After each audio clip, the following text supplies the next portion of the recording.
दोस्तों नमस्कार। मैं अक्षय कुमार अंजनी अपने एक अंजनी यूट्यूब चैनल में आपका स्वागत करता हूं। प्राचीन भारतीय इतिहास की श्रृंखला को आगे बढ़ाते हुए आज हम आपके सामने एक वीडियो लेकर उपस्थित हुए हैं, जिसमें हम मौर्य काल के अंतर्गत चंद्रगुप्त मौर्य और बिंदुसार के बारे में चर्चा करेंगे। यह कोर्स यूनिवर्सिटी और बोर्ड एग्जाम के साथ साथ खास तौर से प्रतियोगिता परीक्षाओं को ध्यान में रखकर डिजाइन किया गया है, जिससे आपको निश्चित मदद मिलेगी। तो कृपया इस वीडियो के अंत तक बने रहें और इसे ज़्यादा से ज़्यादा लाइक और शेयर करें। अगर अब तक आपने इस चैनल को सब्सक्राइब नहीं किया है तो इसे तुरंत सब्सक्राइब कर लें और बगल में लगे बेल आइकन को भी दबा दें, ताकि मैं जैसे ही कोई वीडियो अपलोड करूं वह तुरंत आप तक पहुंच जाए। तो हम लोग आज जो है मौर्यकालीन जो है राजनीतिक व्यवस्था या राजनीतिक जीवन के बारे में चर्चा करेंगे।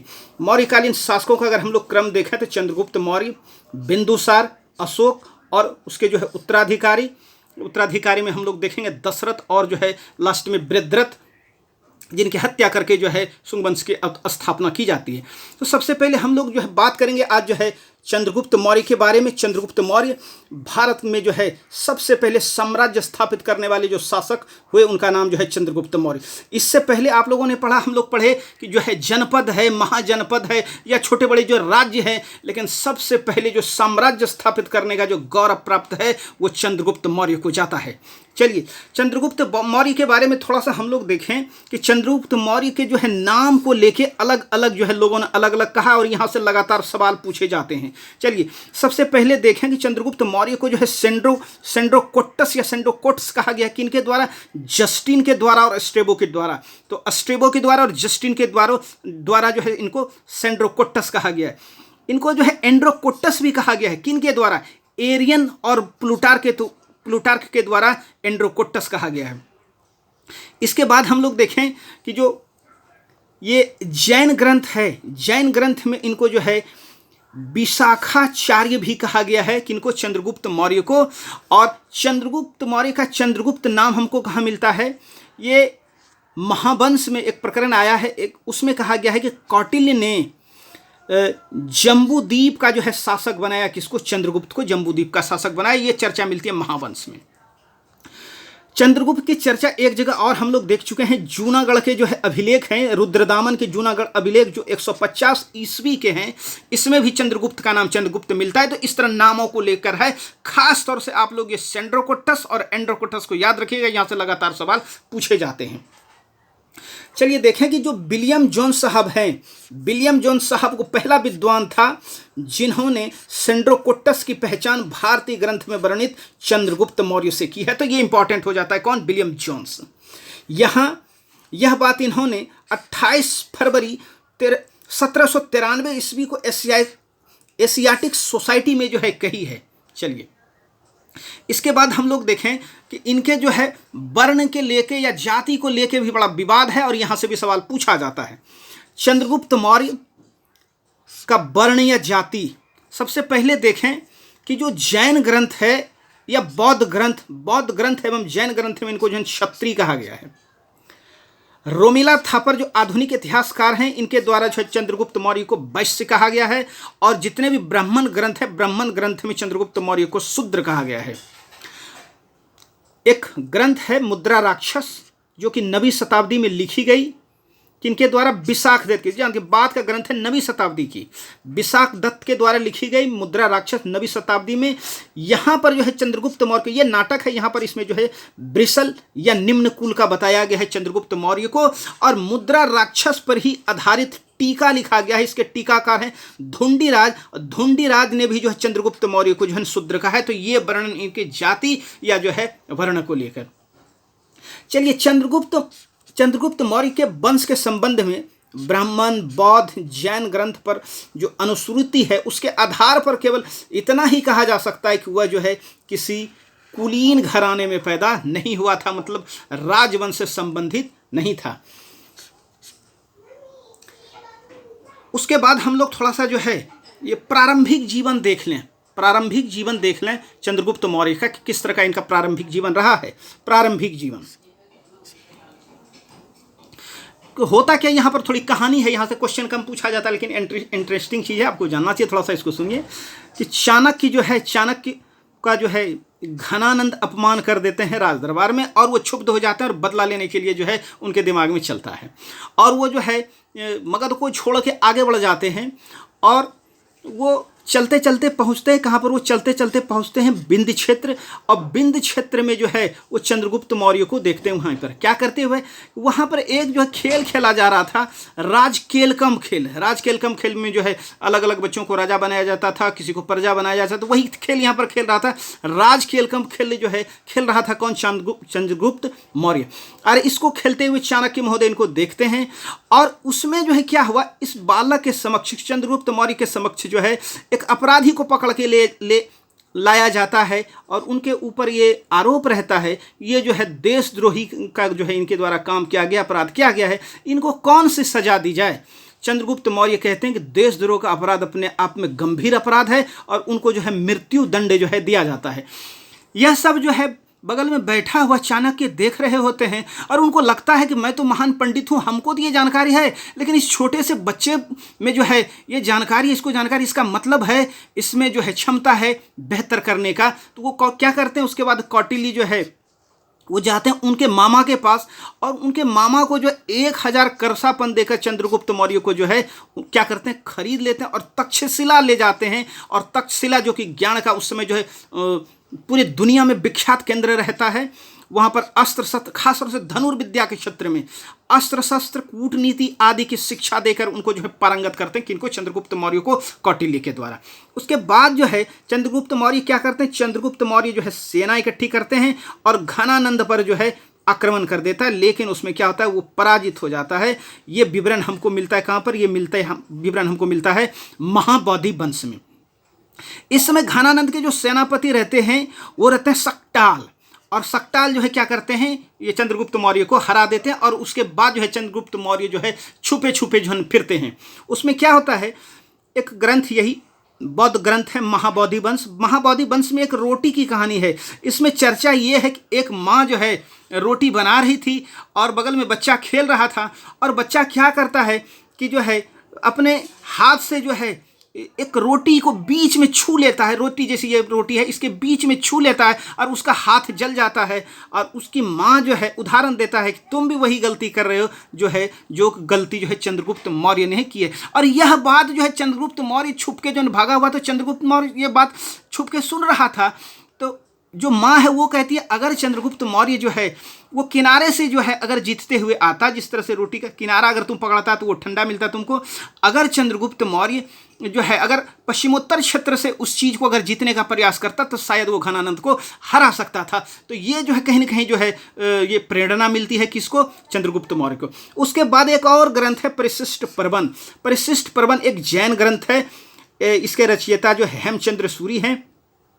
इसमें भी खीर की कहानी है कि एक बालक है, बालक के सामने जो है ना खीर लाया जाता है, और बालक क्या करता है, जो है थाली के जो है ये जैसे थाली है, थाली के बीच में ही हाथ डाल देता है, और उनका हाथ जल जाता है। और वहाँ भी इसी तरह का प्रकरण है कि अगर खीर को खाना ही है तो उसको साइड से अगर आप खाएंगे तो आपको जो है क्या होगा, हाथ जलेगा नहीं। मतलब कहीं ना कहीं ये जो घटना है ये इशारा करता है कि चंद्रगुप्त मौर्य को इससे शिक्षा मिली कि अगर जो है मगध को हराना है, घनानंद को हराना है, तो जो है किनारे से जो है ये जीतना शुरू करना पड़ेगा। और जो है इससे सीख लेकर वो सबसे पहले कहाँ जाते हैं, पश्चिमोत्तर का क्षेत्र है, और पश्चिमोत्तर के क्षेत्र को वो जो है जीत के जो है अपना साम्राज्य का धीरे धीरे राज्य का विस्तार करते हैं। अब देखें यहाँ पर क्या कहा, पश्चिमोत्तर क्षेत्र को उनके द्वारा जो है जीत लिया जाता है। जो इधर जो है पंजाब का क्षेत्र होता है, उसके बाद जो है वो पाकिस्तान का क्षेत्र जो होता है उस क्षेत्र को जीत लिया जाता है।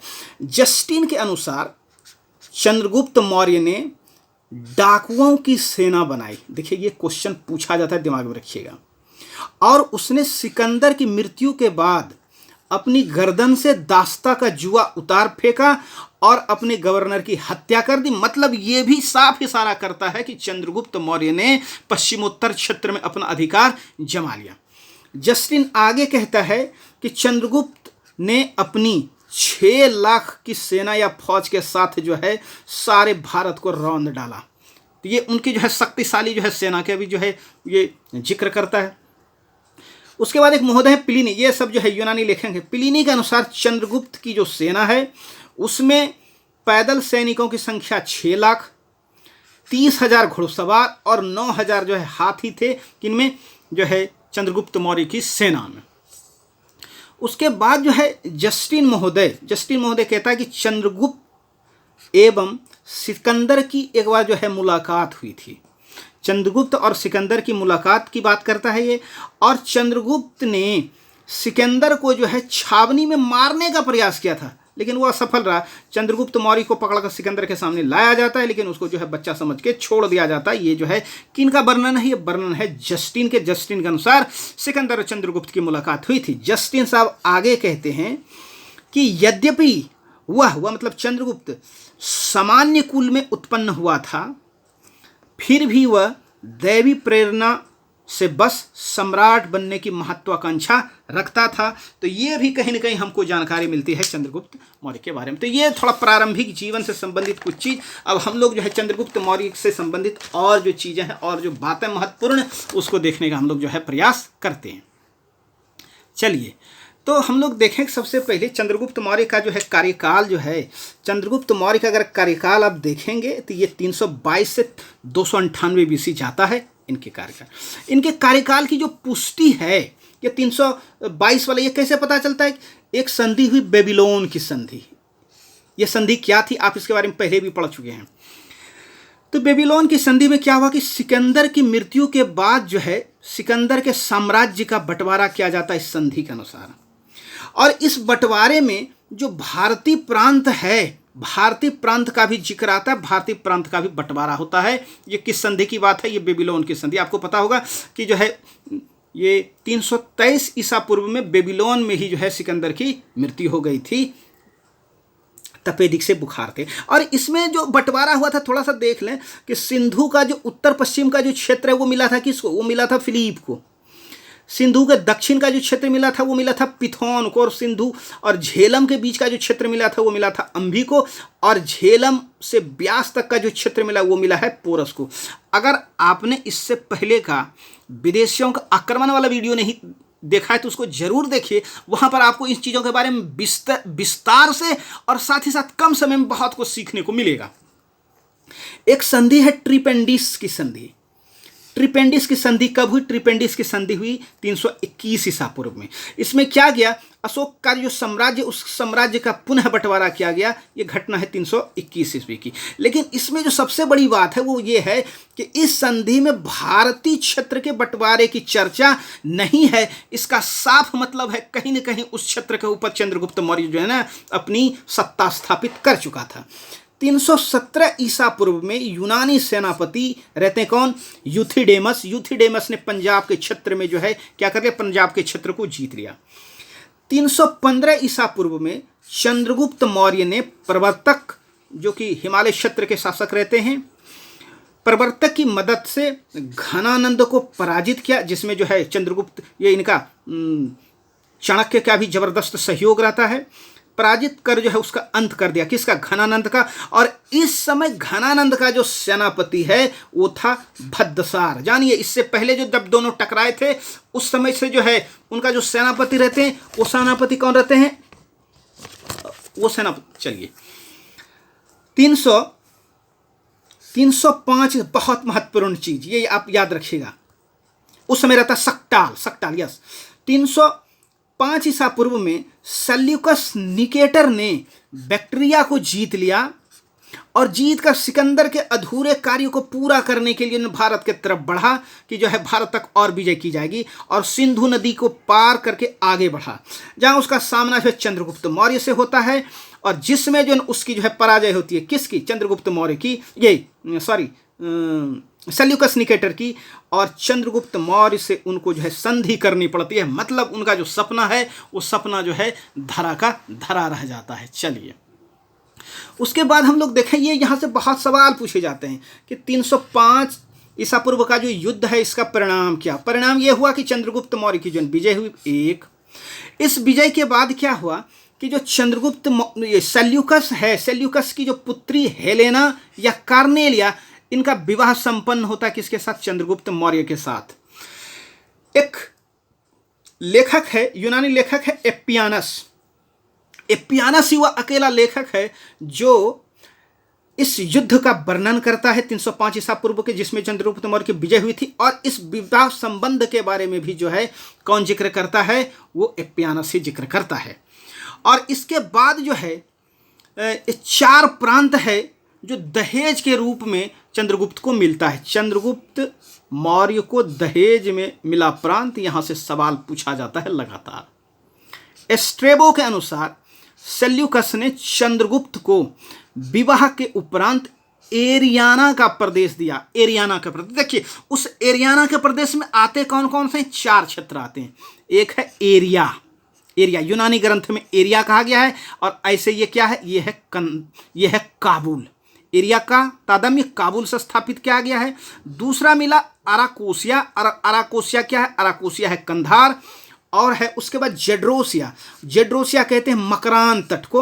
और उसके बाद ये पेरिपेमिसदाई। पेरिपेमिसदाई जो है हेरात को कहते हैं। तो ये जो है आपसे पूछा जाता है पीसीएस के एग्जामों में कि जो है कौन कौन सा जो है प्रदेश मिला, ये मिलाने के लिए पूछा जाता है। कभी कभी ये भी पूछा जाएगा कि एरिया का मतलब कौन था, काबुल। अराकोसिया का मतलब क्या था, तो ये मिलाने के लिए पूछा जाता है। दिमाग में आप दोनों नाम याद रखे चलिए। उसके बाद जो है स्ट्रेबो के अनुसार, स्ट्रेबो कहते हैं कि जो मेगास्थनीज है उनको चंद्रगुप्त मौर्य के दरबार में राजदूत के रूप में जो है भेजा गया, और वो दरबार में रहते हैं 305 ईसा पूर्व से 299 ईसा पूर्व तक चंद्रगुप्त के दरबार में। इससे पहले जो मेगास्थनीज है वो अराकेसिया यही अराकेसिया के जो है क्षत्रप या कंधार के जो क्षत्रप हैं उनके दरबार में जो है ये राजदूत के रूप में पदस्थापित था। और वहां से अराकेसिया से ये आते हैं कहां पर, ये आते हैं जाकर के चंद्रगुप्त मौर्य के दरबार में। एक और यूनानी लेखक है, उनका नाम है प्लूटार्क। प्लूटार्क कहता है कि इस संधि के बाद जो चंद्रगुप्त मौर्य जो है सेल्यूकस को 500 हाथी जो उपहार देता है। देखिए ये उपहार दिया गया है ससुर जी को। जस्टिन कहता है कि इस हाथी का प्रयोग वो कहां से किया जाकर के, इस संधि के बाद सेल्यूकस निकेटर जो है एंटीगोनस के विरुद्ध युद्ध करने के लिए चला गया। इस 500 हाथी का वहां जाके प्रयोग करता है, ये जस्टिन का कहना है। चलिए उसके बाद हम लोग कुछ और जो है फैक्ट देख लें। ये स्विट्रियस के दरबार में थे। एरेकेसिया के शासक स्विट्रियस के दरबार में थे कौन, मेगास्थनीज। चंद्रगुप्त मौर्य के शासन काल के अंतिम समय में 12 वर्ष का जो है भयंकर अकाल या दुर्भिक्ष पड़ा, जिसकी जानकारी हमें जैन ग्रंथ और सहगौरा और महास्थान के जो चंद्रगुप्त के जो लेख हैं वहां से प्राप्त होता है। अकाल को रोकने में असफल होने पर अपना उत्तराधिकारी वो बिंदुसार को चुनते, जिनको जो है सिंहसेन कहा गया जैन ग्रंथ में। और वो जैन भिक्षु भद्रबाहु के साथ जो है श्रवणबेलगोला, जो कि कर्नाटक में पड़ता है मैसूर में, वहाँ चला जाता है अंतिम समय में। और चंद्रगिरी की पहाड़ी पर सल्लेखना विधि से जो है अपने प्राण का त्याग। ये सल्लेखना विधि क्या है, मतलब उपवास करके जो है अपने प्राण को त्याग देना। इसके बारे में अगर आपको डिटेल से जानना है तो आप जो है जैन धर्म पढ़ाया गया वहाँ पर जानिए, विस्तार से जो है पूरी चीज़ों को बताया गया है। चंद्रगुप्त मौर्य जैन धर्म को मानता था, जैन धर्म का उपासक था। और ये जो है मौर्य साम्राज्य का संस्थापक था कौन, चंद्रगुप्त मौर्य। चलिए चंद्रगुप्त मौर्य की अगर आप सीमा देखेंगे तो ये जो है तमिलनाडु को छोड़कर जो है बाकी का पूरा इंडिया और पूर्वोत्तर भारत को अगर छोड़ दें तो पूरा का पूरा भारत, और साथ ही साथ जो है अफगानिस्तान तक का जो हिंदू कुश तक का जो क्षेत्र है वहाँ तक विजय प्राप्त की थी। इसकी जानकारी हमको जो है अशोक के अभिलेख से भी मिलता है। अशोक के अभिलेख से आपको अशोक के बारे में जानकारी, अशोक अपने बारे में चर्चा करता है कि उन्होंने जो है कलिंग युद्ध के अलावा उनके शिलालेख में और किसी युद्ध की चर्चा नहीं है। तो इस हिसाब से लगता है कि कहीं ना कहीं ये सारा का सारा जो क्षेत्र है वो चंद्रगुप्त मौर्य के द्वारा जीता गया। और इस तरह से हम लोग उनको जो है ये क्या कहते हैं, उनको संस्थापक कहते हैं एक महान साम्राज्य का। बिंदुसार के बारे में आप देख रहे हैं, बिंदुसार इनका जो कार्यकाल है ये 298 BC से 272 ईसा पूर्व तक का है। बिंदुसार के नाम में भी जो है ये अलग अलग चीज़ दिखाई पड़ता है। यूनानी ग्रंथ में इनको कहा गया है अमित्र चट्टस, पूछा जाता है। संस्कृत ग्रंथ में इनको कहा गया अमित्र घात, इसी से अमित्र इनका मतलब होता है शत्रु का संहार करने वाला। जैन ग्रंथ में इनको सिंहसेन कहा गया है और पुराणों में इनको मद्रसार कहा गया। तो ये याद रखेगा, ये मिलाने के लिए पूछा जाता है। दिव्यावदान में कहा गया है कि बिंदुसार के जो है मंत्री परिषद थे उसकी संख्या जो है सदस्य संख्या वो 500 थी, और इनके जो प्रधानमंत्री थे बिंदुसार के वो कौन थे, वो थे खल्लाटक। चंद्रगुप्त के समय में प्रधानमंत्री चाणक्य और अशोक के समय में जो प्रधानमंत्री वो उपगुप्त बनते हैं। चलिए, इनके समय में जो विद्रोह हुआ है जिनसे सवाल पूछा जाता है, तो सबसे पहले जो तक्षशिला विद्रोह, और तक्षशिला विद्रोह, तक्षशिला के राज्यपाल कौन थे, राज्यपाल थे सुसीम। 2 विद्रोह यहां पर होते हैं, और प्रथम विद्रोह को दबाने के लिए, पहले विद्रोह को दबाने के लिए जाता है कौन, अशोक। चलिए, दूसरा विद्रोह होता है, दूसरे विद्रोह को जो है खुद सुसीम ही दबाता है। तो 2 विद्रोह, जिसमें से पहले विद्रोह को दबाया गया अशोक के द्वारा। उसके बाद उज्जैन में विद्रोह होता है, और उज्जैन का जो राज्यपाल रहता है वो कौन रहता है, अशोक ही रहता है। यहाँ पर एक विद्रोह होता है और उसको खुद जो है अशोक जो है दबा देते हैं। खस विद्रोह भी होता है, लेकिन खस जो है कौन सा क्षेत्र था इसकी पहचान अभी तक नहीं हो पाई है। एक नेपाल विद्रोह, नेपाल विद्रोह भी जो है अशोक के द्वारा जो है दबाया जाता है। ये जो हमको ये चर्चा मिलती है। एपियानस के अनुसार बिंदुसार ने एंटियोकस प्रथम जो सीरिया के शासक थे, सीरिया के नरेश से 3 चीजें मांगी। यहां से सवाल पूछा जाता है, क्या था 3 चीज, मीठी मदिरा, सूखी अंजीर और एक दार्शनिक। ये 2 चीजें उनके द्वारा जो है दे दी गई, और तीसरी चीज़ जो है मना कर दिया गया, यह कह के कि हमारे यहाँ पर जो है जो कानून है वो दार्शनिकों की खरीद बिक्री की इजाज़त नहीं देता है। ये कहा गया किनके द्वारा, एंटियोकस प्रथम के द्वारा। ये जिक्र कौन करता है, ये पूछा जाता है, ये करता है एथिनियस। एथिनियस के द्वारा जो है ये चर्चा की गई है। स्ट्रेबो के अनुसार सीरिया के जो शासक हैं एंटियोकस प्रथम, एंटियोकस प्रथम ने डायमेकस को राजदूत बनाकर जो है बिंदुसार के दरबार में भेजा, जिसने जो है मेगास्थनीज का स्थान लिया। पहले भी चर्चा कर चुके हैं। प्लिनी के अनुसार मिस्र के शासक टॉलमी फिलाडेल्फस द्वितीय ने डायनोसियस को जो है राजदूत बनाकर बिंदुसार के दरबार में भेजा। देखिए, आप यहाँ कंफ्यूज कर सकते हैं डायनोसियस और जो है डायमेकस, तो इसको अच्छी तरह से अगर आप जो है प्रैक्टिस करेंगे तो वो जो है यहाँ से सवाल पूछा जाता है लगातार, इसलिए। चलिए, उसके बाद हम लोग देखें बिंदुसार जो है, बिंदुसार ने अपने जीवन काल में सुसीम को अपना उत्तराधिकारी बनाया था, पर जो है उसके बाद हम लोग देखते हैं कि अशोक शासक बनते हैं। अशोक 269 BC में गद्दी पर बैठता है, और इसमें 4 वर्ष का गैप हमको दिखाई पड़ता है। ये देखिए, बिंदुसार का जो समय ये 72 जा रहा है, या कहीं कहीं पर आपको 73 दिखाई पड़ेगा, लेकिन अशोक का जो शासन काल है वो जो है 269 हमको मिलता है। इससे लगता है कि कहीं ना कहीं जो है इस घटना जो है इसी के बाद जो कहा जाता है, महावंश में कहा गया है कि अशोक जो है अपने 99 भाइयों की जो हत्या कर जो है गद्दी पर बैठा। तो ये जो 4 वर्ष का गैप है कहीं ना कहीं इसके तरफ जो ये इशारा करता है। लेकिन अशोक अपने अभिलेख में ये कहता है कि वह अपने परिवार के साथ जो है राजमहल में रहता है, इसलिए जो है जो परिवार का इसका मतलब है ये महावंश में शायद इस चीज़ों को कुछ जो है ज़्यादा जो है बढ़ा चढ़ा कर जो है बताने का प्रयास किया गया है। तो इस तरह का एक छोटा सा प्रयास था। उम्मीद करते हैं कि आपको इससे जो है कुछ ना कुछ लाभ अवश्य मिला होगा, और अगर आपको इससे लाभ मिलता है तो आप अपने मित्रों को भी जो है इस चैनल को शेयर और सब्सक्राइब करें, ताकि वो भी लाभ उठा सकें। और साथ में अब हम लोग जो है ना अगले एपिसोड में मिलते हैं अशोक वाले चैप्टर में, फिर से फैक्ट विथ कॉन्सेप्ट के साथ। थैंक यू, धन्यवाद, बहुत बहुत धन्यवाद, बहुत बहुत धन्यवाद।